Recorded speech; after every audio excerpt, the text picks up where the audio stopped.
Haleluya, mtu wa Mungu. Mimi na wewe tu majeshi ya Bwana. Biblia inasema ombeni bila kukoma. Ni usiku wa maombi tena kupitia jina la Yesu.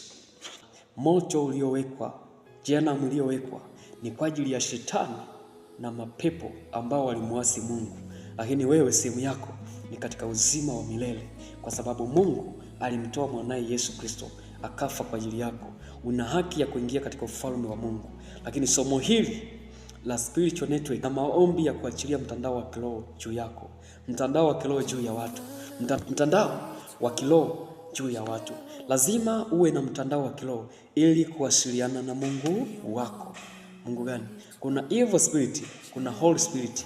Kwa mimi nipo katika upande wa Holy Spirit. Kwa ninapozungumzia mtandao wa kiroho ni maombi ya kuachilia Roho Mtakatifu ndani yako, atakaye kuwezesha kuzungumza na Mungu wako, atakaye kupa taarifa kutoka kwa Mungu, atakaye kuwezesha kusikia kutoka kwa Mungu, atakaye kuwezesha kuisikia sauti ya Mungu, atakaye kuwezesha katika mambo ya kiungu. Kwa spiritual network ambayo mimi naizungumzia hapa, mtu yeyote unayetaka kusimama katika mambo ya kiungu ni lazima uwe na spiritual network. Hauwezi ukayaendea mambo ya kiroho bila kuwa na mtandao wa kiroho.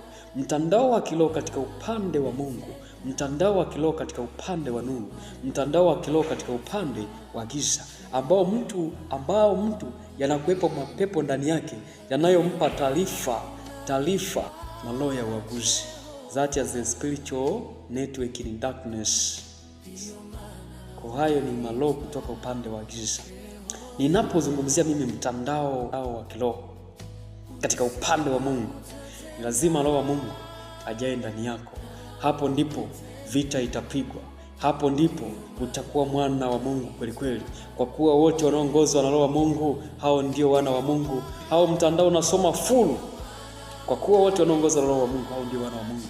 Kwa sababu wanasikia kutoka kwa Mungu, wanaongozwa na Mungu, na ndani yake kuna matunda ya roho za Mungu ambayo ni amani, furaha, upendo, uvumilivu, wema, kiasi, upole. Hayo ni mambo ambayo yapo ndani ya mtu ambaye ana spiritual network, ambayo ndio maombi yangu wakati ya kukata mtandao wa giza. I want to release spiritual network upon you in the mighty name of Jesus. Nataka kulechilia mtandao wa kiroho, mtandao wa ibada, roho ya ibada, roho ya kumcha Mungu, kiu na shauku ya kumtumikia Mungu ndani yako. Ni maombi yangu juu yako.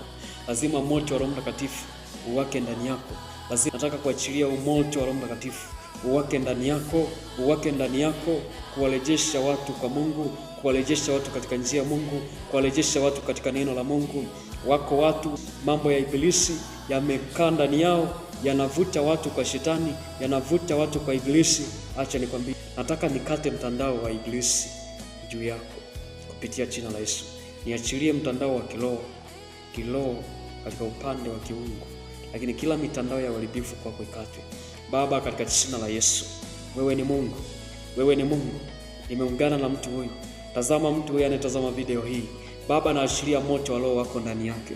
Ukakate kila mitandao ya giza,